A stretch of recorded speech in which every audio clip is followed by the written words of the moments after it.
κυρία Βαλαβάνη έχει το λόγο.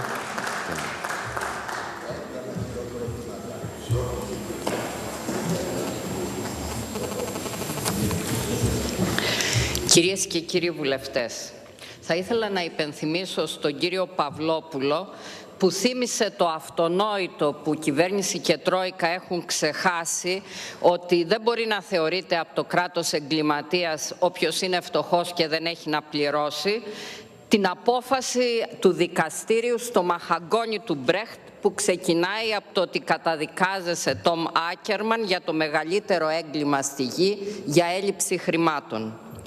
Ο νέος νόμος για το φόρο ιδιοκτησίας της ακίνητης περιουσίας υπερεξαπλασιάζει, όπως είπαν και άλλοι συνάδελφοι, τη φορολογική επιβάρησή της. Το 2009, με το φόρο μεγάλης ακίνητης περιουσίας, συγκεντρώθηκε μισό δισεκατομμύριο ευρώ.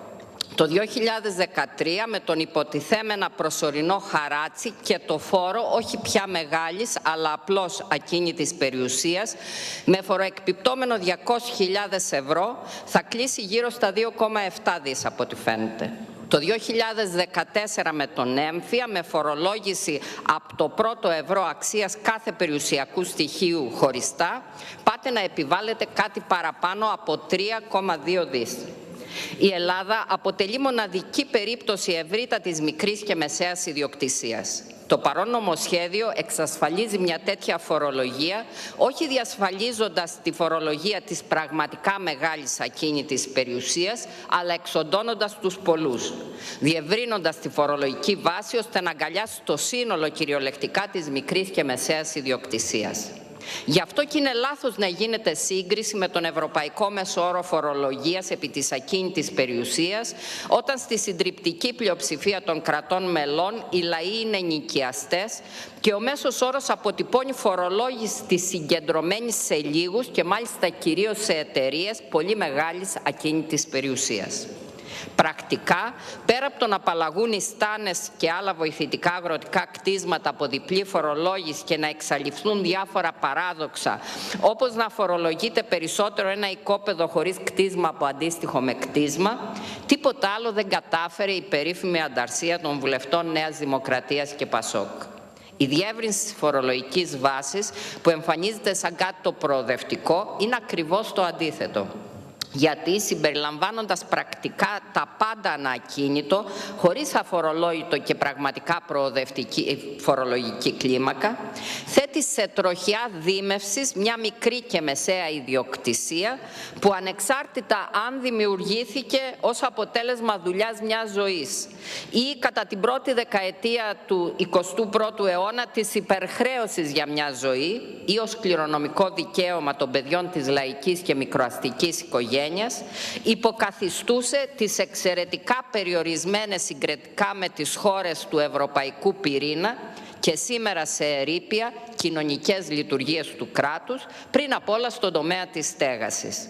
Ένας οργανισμός εργατικής εστίας υπήρχε όλος και αυτόν τον κλείσατε. Το παρόν νομοσχέδιο είναι απροκάλυπτα ταξικό και ταυτόχρονα έντονα αντιαναπτυξιακό. Επειδή πρώτο δεν προστατεύει την πρώτη κατοικία ακόμα και στις φθηνότερες λαϊκές γειτονιές, δεύτερον στηρίζεται σε αντικειμενικές αξίες μέχρι και 60% ψηλότερες από τις πραγματικές. Πρόσφατες μελέτες μάλιστα μεσητικών γραφείων απέδειξαν ότι ο ισχυρισμός του Υπουργείου Οικονομικών ότι σε λαϊκές συνοικίες η σχέση είναι αντίστροφη είναι ένα ακόμα κυβερνητικό παραμύθι. Τρίτο, οι φοροαπαλλαγές για άνεργους, τρίτεκνους, πολύτεκνους και οικογένειες με παιδιά με σοβαρές αναπηρίες, που επιπρόσθετα υπολογίζονται για ποσοστό αναπηρίας πάνω από 80% και πάνω αντί πάνω από 67%, είναι καθαρά εικονικές. Πρακτικά σχεδόν κανείς δεν φοροαπαλλάσσεται. Σας το είπαν στην ακρόαση οι ίδιοι οι φορείς τους. Πριν απ' όλα θα πρέπει να μην χρωστούν στην εφορία ή στα ταμεία, μια περίοδο που 3,2 εκατομμύρια άνθρωποι έχουν ληξιπρόθεσμα χρέη στο δημόσιο. Δεύτερο, λόγω των εισοδηματικών κριτηρίων, από τη στιγμή που τα 9.000 ευρώ ετήσιο εισόδημα προς αυξημένο κατά 1.000 ευρώ για σύζυγο και κάθε παιδί υπολογίζεται και ως τεκμαρτό εισόδημα, ο μόνος τρόπος για να απαλλαγεί από το φόρο ένας άνεργος κάτοχος έστω και ενός αραβαλιασμένου αυτοκινήτου είναι να έχει απαλλαγή προκαταβαλικά από το ίδιο το σπίτι του. Τέταρτο, επιβαρύνονται σημαντικά οι μονοκατοικίες με αυλή ή κήπο γύρω τους με τον ανώτερο συντελεστή. Αυτό θα τσεκουρώσει τους ανθρώπους στα χωριά, όπου οι μονοκατοικίες συνιστούν το βασικό οικιστικό ιστό, αλλά και όσους μένουν στις πόλεις και έχουν πατρικό στο χωριό ή την ατυχία να διαθέτουν ένα δεύτερο εξοχικό σπίτι. Πέμπτο, μέχρι στιγμής υπήρξε η κλίμακα 2% του φόρου ακίνητης περιουσίας για τις πολύ μεγάλες ακίνητες περιουσίες, για τις πάνω από 5 εκατομμύρια ευρώ. Αυτή καταργείται και μπαίνουν όλα μέσα στο 1% και αυτές μαζί. Επιπλέον υπάρχει αρνητική προοδευτικότητα, σας το είπαν και οι προηγούμενοι συνάδελφοι. Και έτσι η πολύ μεγάλη ακίνητη περιουσία, τα νομικά πρόσωπα και προπαντός οι offshore εταιρείες, τις οποίες κατά ελληνική πρωτοτυπία και πατέντα κρύβει τη μεγάλη ακίνητη περιουσία της το μεγαλύτερο μέρος της ελληνικής άρχουσας τάξης, ουσιαστικά φοροελαφρύνονται. Αντίθετα με όλους τους υπόλοιπους και βέβαια τις σχεδόν 500.000 πλέον στις 31 Οκτωβρίου 2013 μικρομεσαίες επιχειρήσεις με ληξιπρόθεσμα στο δημόσιο που σπρώχνεται σε παραπέρα εκτείναξη των χρεών τους.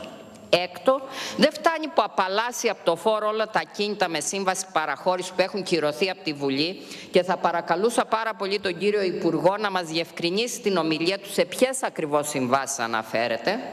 Ορίζει τη φθηνότερη κλίμακα με συντελεστή 0,003 ανεξάρτητα από αξία σε ό,τι αφορά τους καινούριους πελάτες στους οποίους ξεπουλάει τη δημόσια περιουσία το ΤΑΙΠΕΔ. Τους επενδυτές με εσχαδά, δηλαδή αυτούς που υπαγορεύουν οι ίδιοι στο δημόσιο τους όρους της πρακτικά ιδιωτικής πολεοδόμησης και χωροταξίας που χρειάζονται. Όπως για παράδειγμα τα αραβικών και τουρκικών συμφερόντων φαντς, τα οποία κατακυρώθηκε πρόσφατα ο Αστέρας Βουλιαγμένης, η Χερσόνησος Μικρό Καβούρι και πρακτικά μιας και βρίσκεται ανάμεσα στη σεζλόγκ του ξενοδοχείου και δεν υπάρχει ελεύθερη δίωδος, και ο ίδιος ο ναός του Ζωστήρα Απόλλωνα.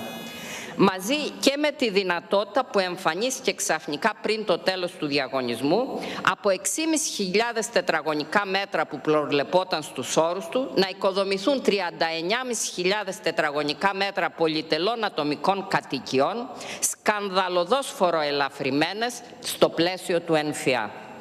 Έβδομο, αλλά όχι τελευταίο, η κυβέρνηση και οι κυβερνητικοί βουλευτές από όσους υποστηρίζουν ότι το 95% των αιτημάτων τους έγινε δεκτό κατά την ενδοκυβερνητική διαβούλευση, επικώς δεν έχουν καταλάβει τι προβλέπει το νομοσχέδιο όταν υποστηρίζουν ότι μειώθηκαν οι τιμές για τα αγροτοτεμάχια.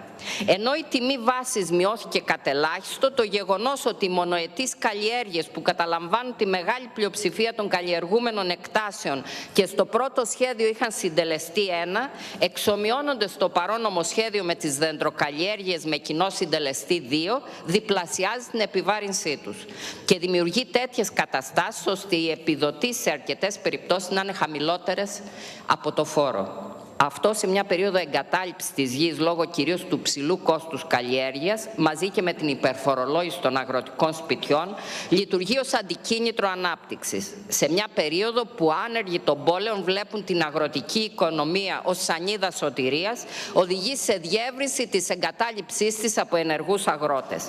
Κάτι ανάλογο δηλαδή με την κατάρρευση της κτηματαγοράς που επιδεινώνεται με ένα νομοσχέδιο που φορολογεί κλειστά σπίτια και ανίκια στα μαγαζιά, για πια που έμειναν έτσι επειδή δεν υπήρχαν χρήματα για να τελειώσουν, διατηρητέα, απούλητα διαμερίσματα στους κατασκευαστές, ακόμα και κατσάβραχα. Τι να την κάνετε την κτηματαγορά όταν έχετε πλημμυρίσει το ΤΑΙΠΕΔ με αφορολόγητα πλέον δημόσια ακίνητα υποψήφια για ξεπούλημα και άμεση κατάθεση του αντίτιμου στο λογαριασμό των δανειστών.